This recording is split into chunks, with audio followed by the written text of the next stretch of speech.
ሰላም ጤና ይስጥልኝ የተከበራችሁ ተመልካች አድማጭ የቻናሌ ቤተሰብ ተከታታዮች በጽንፈኛው ላይ በጎንደር ተሞሽሯን በትንታኔ እና በልዩ ሁኔታ የምንመለከተው መረጃችን ነው። ኢትዮጵያ የታጠቃቸው የአየር ኃይል ዙ35 በራሻም ታሪክ መስራቱ ተሰምቷል። ይህን ጉዳዮች አያይዤ የማስደምጣችሁ ይሆናል። ላይክ፣ ሼር፣ ሰብስክራይብ ማድረግ እንዳይረሳ።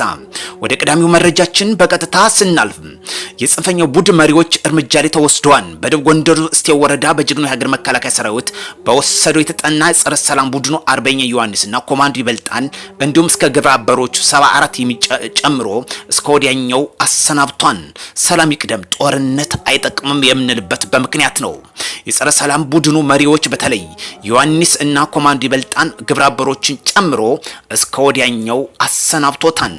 በትቢት 4 ኪሎ መግባት አይቻልም። የጫካ አክተር በመምሰል 4 ኪሎ አይገባም። የጫካ አክተር በመምሰል ፎቶ በመነሳት 4 ኪሎ አይታሰብም። ጉዳዮች በንግግር በድርድር በሰላማዊ መንገድ ብቻ የሚፈታ መሆኑን ይሄ እሙንና ግልጽ የሆነ ጉዳይ ነው። የጫካ አክተሮች መሰለን በመነሳት አርበኝነትን የጥንቶችን በመምሰል በማመሳሰል አይታሰብም። ኢትዮጵያ የታጠቀችው ዙ35ም ታሪክ እንደሰራ አሁን ይህን ጉዳዮችም እናነሳለን።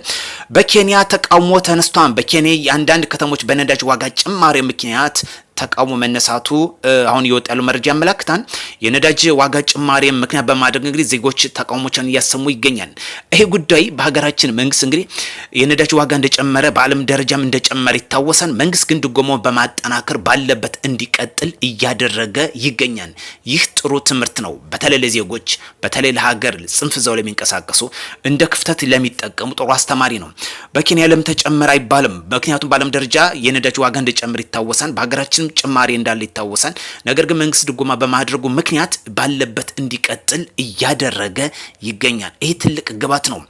ዙ35 ተዋጊ ጀት ኢትዮጵያ ታጠቀችው ራሻ ላይ ጥቅም ላይ ያዋለችው ይገኛል። በተለይ በዩክሬን ጦርነት ሰሞኑን በወሰደችው ኦፕሬሽን የዩክሬን የአየር ኃይል እንግዲህ መታመጣሏ ተሰምቷል።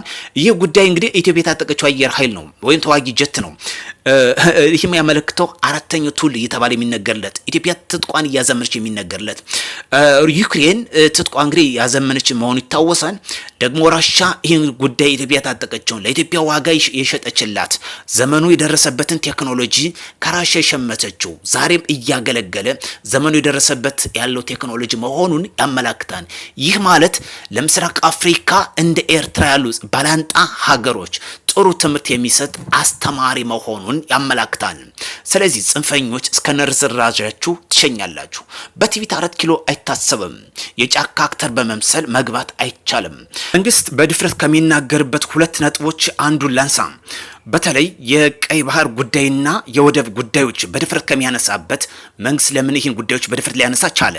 ከጀርባውስ የሚያስነሳ ጥያቄ አይኖርም ወይ? ኢትዮጵያ አፈሙዟን ወደ ቀይ ባህርና ወደ ወደብ ያነሳችበት ጉዳይ ለምንድን ነው? ይህን ጥያቄ ስናነሳ ትጥቋን ስላዘመነች ነው። ሌላ ጉዳይ የለም።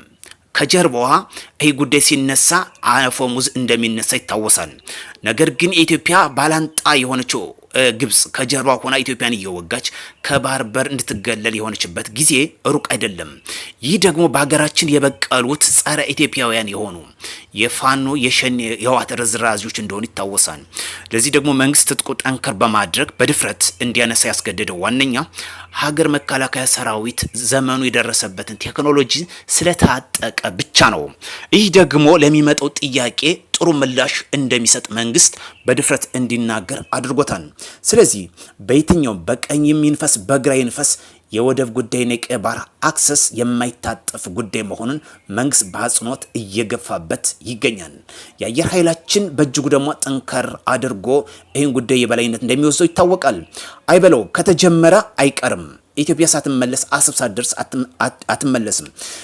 ለዚህ አስፈጻሚዎች የፋኖ ታጣቂዎች የጫካ አክተር የምትመስሉ የጫካ አክተር በመሆን በምትነሱት ይሄ 4 ኪሎ አይታሰብም። ብሔራዊ ጥቅማችሁን አስቀድሙ።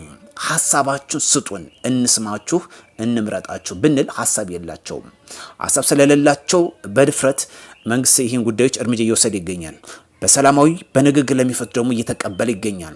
በአፈሙዝ የሚፈታ ጉዳይ የለም። ሀገራችን ብሔራዊ ጥቅማችን እናስቀድም። የሀሳብ ልዩነት በሁሉም ቀጠናዎች በሁሉም ጎጦች ይኖራሉ፣ ግን ከብሔራዊ ጥቅማችን አይበልጡም። ዛሬ የተወሰደው ኦፕሬሽን ጥሩ አስተማሪ ነው። በጎንደር ላይ የፋኖ ከፍተኛ መሪዎች የሚባሉት በራሳቸው አደረጃጀት እነሱን ጨምሮ እስከ 74 ድረስ የሚደርሱ እንደተወሰደባቸው ኦፕሬሽን ነው የሚያመለክተው። ስለዚህ በትዕቢት 4 ኪሎ አይታሰብም። ሀሳብ ካላችሁ የሚጀምረው 4 ኪሎ ለመግባት ሀሳብ የሚጀምረው አሁን ባላችሁበት ቁመና ነው። ለዚህ እንደ ዋነኛነት ከሚያነሱ ጥያቄዎች እናንሳ፣ ወይም እንደ መንደርደር የሚጠቀሙበት ትጥቅ አስፈታለሁ ብሎ የገባው የጁላ ታጣቂ የአብይ አገዛዙ ታጣቂ ይሄ ነው የሚነሳው። ይሄ ጉዳይ ደግሞ መንግስት አነሳበት። ዋነኛ ህወሓት እንደ ዋነኛ ሀገር ለማፍረስ የተጠቀመበት የሰፈር ትጥቅን በማደራጀው ምክንያት ነው በማለት በሁሉም ክልሎች ትጥቅ ይውረድ፣ አንድ የፌዴራል መንግስት ይቋቋም የሚል መንግስት አቋም ስለያዘ ብቻ ነው እችን እንደ ፖለቲካ ሽፋን ተጠቅመውባት። ዛሬ ግን ሀሳብ የላቸውም። ይሄ የሚባል ሀሳብ ወይም አላማ ወይም ራዕይ የላቸውም። ለዛ ነው ዝም ብለው በጫካ ገብቶ የጫካ አክተር በመምሰል ክልሉን እያወደሙት ይገኛሉ። የአማራ ክልል በኢኮኖሚ በማህበራዊ ቀውስ ውስጥ በመክተት ወደ ኋላ መልሰውታል። የህወሓትን አጀንዳ አስፈጽመዋል። ከዛ ውጭ የሚያመጣውት ለውጥ አይኖርም። ሰላም ለሀገራችን ያድርግ፣ ጸረ ሰላም ይውደም። ኢትዮጵያ ሰላማ ይብዛ። በተለይ ዘራፊና ዘራፊው ርዝራዡ ይጠፋን። ኢትዮጵያ ወዳየችው ራዕይ ትሻገራለች። ለዚህ ደግሞ መንግስት ሳይዘርፍ ያላትን ሀገራዊ ኢኮኖሚ በማሟጠጥ ለሀገራዊ ልማትና ልማት እየተጠቀመበት ይገኛል። ሰሞኑ ከተመለከተናቸው በነዚህ አጭር ቀን ውስጥ ከትናንትና በስቲያ ኢንዱስትሪ ፓርኩን አስመርቋል። ትናንትና ግዙፍ የሆኑ የመዳበሪያ ፋብሪካውን ያለበትን ቁመና አስመልክቶ ማብራሪያ ጠቅላይ ሚኒስትሩ ሰጥተዋል። ዛሬ ደግሞ ያለውን ቴክኖሎጂ የኢትዮጵያ የደረሰችበትን የፌዴራል ፖሊሲ የደረሰበትን ተገኝተው መልከታ እያደረጉ ይገኛሉ። እነዚህ ናቸው ሀገር ሊያሻግሩ የሚችሉ። የሀገርን ሀብት አሟጦ ለሀገር ማዋል ነው። ከዛ ውጭ የሚመጣ ለውጥ አይኖርም። ሰላም ለሀገራችን ያድርግ። ጽንፈኝነትና ጦረኝነት ይውደም። ኢትዮጵያ ያየችውን ራዕይ ትበላለች፣ ትለብሳለች። ጽንፈኝነት እስከ መጨረሻችሁ ትንኮታኮታላችሁ። ይሄ ነው። ምንም የትም አደርሱም። በተጨባጭ ሁኔታ የጫካ አክተር እነዚህም የሚያሳዩት አክተር የፎቶ አክተር ይሄ አይደለም። አክተርነት ከመነሳት ራዕያችሁን አሳዩን። ራዕይ የልማት አክተር ነው የሚያስፈልገው። በዚህ ሰዓት የፎቶ አክተር አያስፈልገንም።